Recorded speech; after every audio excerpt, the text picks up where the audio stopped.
بسم اللہ الرحمن الرحیم۔ السلام علیکم پیارے بچوں، کیسے ہیں آپ سب؟ میں ہوں آپ کی ٹیچر سیدہ صدرہ اسلامیت لازمی کے لیے۔ تو بچوں، ہمارا آج کا نیا ٹاپک ہے اسلام کے عقائد، جس کو آج ہم پڑھیں گے اور سمجھیں گے۔ چلیے بورڈ کی طرف چلتے ہیں اور اپنے چیپٹر کا آغاز کرتے ہیں۔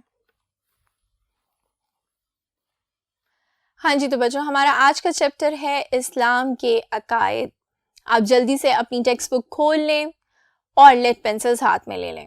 لیڈ پینسلز میں آپ کو ہمیشہ اس لیے کہتی ہوں ہاتھ میں لینے کو کہ اگر کوئی بھی مشکل لفظ ہوگا تو ہم اس کو انڈر لائن کر سکیں گے۔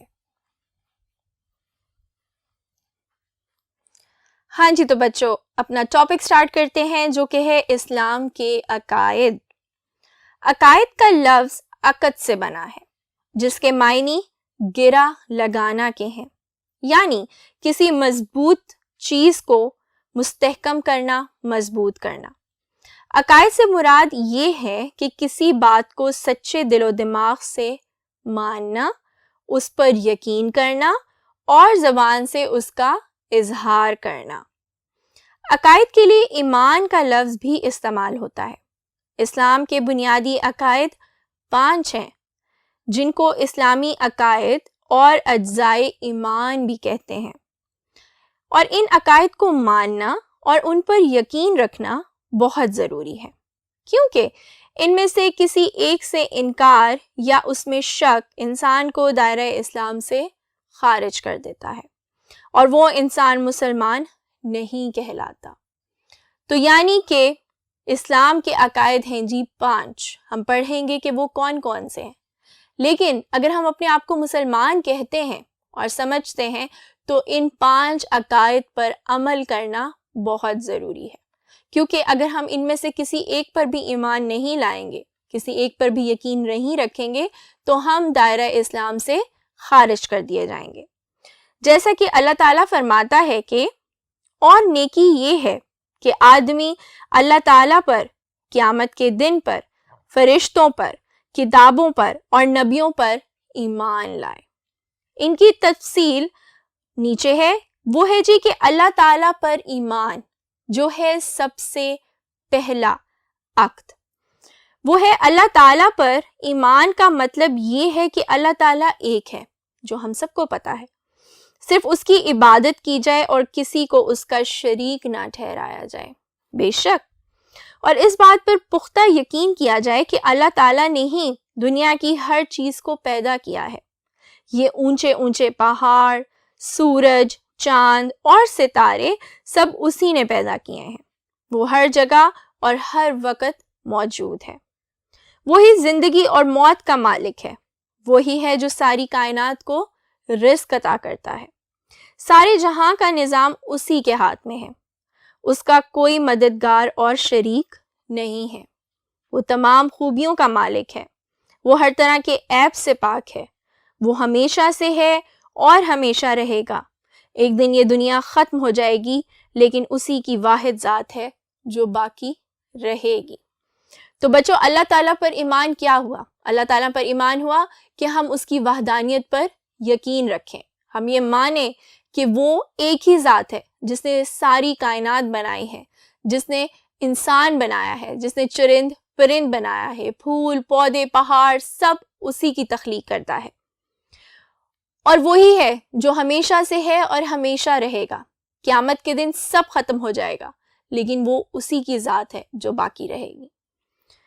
پھر دوسرا ہے جی فرشتوں پر ایمان۔ وہ ہے جی فرشتوں پر ایمان لانے سے مراد ہے کہ یہ پختہ یقین کیا جائے کہ فرشتے اللہ تعالیٰ کی مخلوق ہیں، جو اللہ تعالیٰ نے نور سے پیدا کیے ہیں۔ یہ اللہ تعالیٰ کے حکم کے پابند ہیں اور گناہوں سے پاک ہیں۔ یعنی ہمیں یہ یقین ہونا چاہیے کہ جو فرشتے ہیں وہ اللہ تعالیٰ کی مخلوق ہیں، اللہ تعالیٰ نے انہیں اپنے نور سے بنایا ہے، اور اللہ تعالیٰ ان کو جو حکم دیتے ہیں وہ اسی پر عمل کرتے ہیں، اور بے شک وہ تمام گناہوں سے پاک ہیں۔ اللہ تعالیٰ کے حکم کے تحت مختلف خدمات سر انجام دیتے ہیں۔ یہ ہر وقت اللہ تعالیٰ کی عبادت میں مصروف رہتے ہیں۔ وہ ہماری طرح کھاتے پیتے اور سوتے جاگتے نہیں۔ وہ انسانی ضرورتوں سے پاک ہیں۔ اللہ تعالیٰ نے جن کاموں پر لگا رکھا ہے انہی کاموں میں لگے رہتے ہیں، ایک لمحہ بھی غافل نہیں ہوتے۔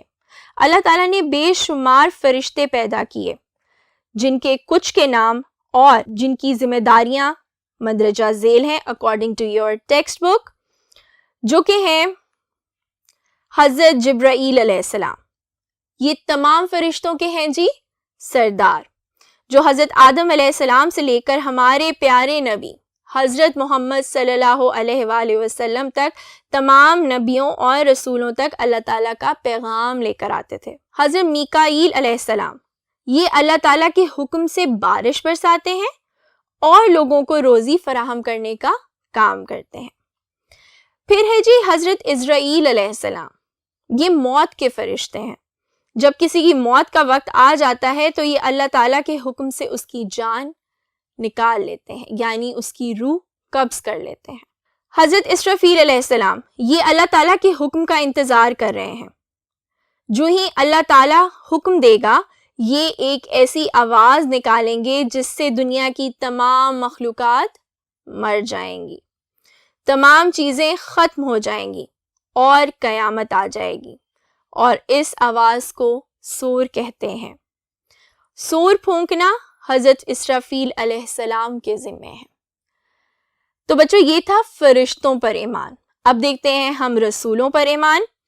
رسولوں پر ایمان لانے کا مطلب یہ ہے کہ اس بات کا یقین کیا جائے کہ اللہ تعالیٰ نے انسانوں کی رہنمائی اور ہدایت کے لیے اپنے نیک اور پاکیزہ انسان اس دنیا میں بھیجے۔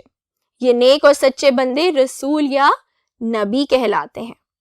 اللہ تعالیٰ کی طرف سے بھیجے گئے رسولوں اور نبیوں کی تعداد تقریباً 1,24,000 ہے، جنہوں نے اللہ تعالیٰ کے پیغام کو انسانوں تک پہنچانے کا کام پوری ذمہ داری کے ساتھ سر انجام دیا ہے، جیسا کہ اللہ تعالیٰ کا فرمان ہے، اور یقیناً ہم نے ہر امت میں رسول بھیجا۔ نبیوں اور رسولوں کا یہ سلسلہ حضرت آدم علیہ السلام سے شروع ہو کر آخری نبی حضرت محمد مصطفیٰ صلی اللہ علیہ وآلہ وسلم پر ختم ہو جاتا ہے، کیونکہ ہم مسلمان ہیں اور ہمارا یہ ایمان ہے، ہمارا یہ عقیدہ ہے کہ حضرت محمد مصطفیٰ صلی اللہ علیہ وآلہ وسلم ہی وہ آخری نبی ہیں جن کے بعد اور کوئی نبی نہیں آیا۔ آپ صلی اللہ علیہ وآلہ وسلم کے بعد قیامت تک کوئی اور نبی نہیں آئے گا۔ بے شک آپ صلی اللہ علیہ وآلہ وسلم قیامت کے لوگوں کے لیے ہادی اور رہنما بنا کر بھیجے گئے، یعنی دونوں جہانوں کے لیے رحمت بنا کر بھیجے گئے۔ اس لیے ہر مسلمان کے لیے ضروری ہے کہ وہ حضرت محمد مصطفیٰ صلی اللہ علیہ وآلہ وسلم پر ایمان کے ساتھ ساتھ اللہ تعالیٰ کی طرف سے بھیجے گئے تمام انبیاء پر بھی ایمان لائے۔ تو بچوں اب ہیں جی آسمانی کتابوں پر ایمان، جو کہ ہیں آسمانی کتابوں پر ایمان لانے کا مطلب یہ ہے کہ ان تمام کتابوں پر ایمان لایا جائے جو اللہ تعالیٰ نے اپنے رسولوں پر انسانوں کی ہدایت اور رہنمائی کے لیے وقتاً فوقتاً نازل کی۔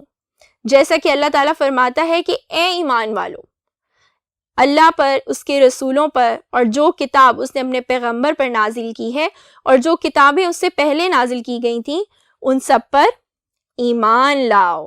ان کتابوں میں انسان کی ہدایت کے لیے اللہ تعالیٰ کے احکامات تھے تاکہ لوگ نبی کے ساتھ ساتھ ان پر نازل کی گئی کتابوں سے بھی ہدایت اور رہنمائی حاصل کریں۔ چند مشہور آسمانی کتابوں میں سے تورات حضرت موسیٰ علیہ السلام، زبور حضرت داؤد علیہ السلام پر، انجیل حضرت عیسیٰ علیہ السلام پر، اور اللہ تعالیٰ کی آخری کتاب قرآن مجید حضرت محمد مصطفیٰ صلی اللہ علیہ وآلہ وسلم پر نازل ہوئی۔ قرآن مجید وہ واحد آسمانی کتاب ہے جس کی حفاظت کا ذمہ اللہ تعالیٰ نے خود لیا ہے۔ اس کتاب میں قیامت تک کوئی تبدیلی نہیں آئے گی۔ یہ کتاب قیامت تک تمام انسانوں کے لیے رہنمائی اور ہدایت کا مکمل ذریعہ ہے۔ اس کے بعد کوئی کتاب نہ آئی اور نہ آئے گی۔ ہمارا آخری اسلام کے عقائد میں سے عقد آخرت پر ایمان۔ آخرت پر ایمان لانے کا مطلب یہ ہے کہ اس بات کو تسلیم کیا جائے کہ یہ دنیا جس میں ہم زندگی گزار رہے ہیں یہ ایک عارضی جگہ ہے، یعنی یہ دنیا فانی ہے۔ ایک دن اللہ تعالیٰ تمام دنیا اور اس کی تمام مخلوقات کو ختم کر دے گا۔ یعنی یہ دنیا فنا ہو جائے گی۔ پھر اللہ تعالیٰ ان کو ایک دوسری زندگی عطا کرے گا، پھر سب اللہ تعالیٰ کے سامنے حاضر ہوں گے اور اس دن کو حشر کہا جائے گا، یعنی تمام مردہ دوبارہ زندہ ہوں گے اور اللہ تعالیٰ کی عدالت میں پیش ہوں گے، اور اس دن کو کہا جائے گا حشر کا دن۔ اس دن لوگوں نے دنیا میں جو اعمال کیے ہوں گے وہ سب اللہ تعالیٰ کے سامنے پیش ہوں گے۔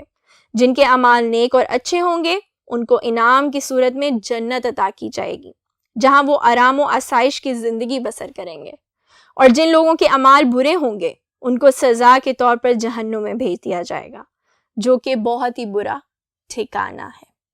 تو بچوں، دیکھا ہم نے پڑھا کہ 5 اسلام کے عقائد کون کون سے ہیں؟ اللہ تعالیٰ پر ایمان، فرشتوں پر ایمان، رسولوں پر ایمان، کتابوں پر ایمان اور آخرت پر ایمان۔ ہمیں ایز اے مسلمان ان 5 اسلام کے عقائد کا پتہ ہونا چاہیے اور ہمیں ان پر عمل کرنا چاہیے۔ چلیے بچوں، اس چیپٹر کو دوبارہ سے پڑھیے گا، سمجھیے گا۔ اپنی ٹیچر کو تب تک اجازت دیں، اپنا بہت خیال رکھیں۔ اللہ حافظ۔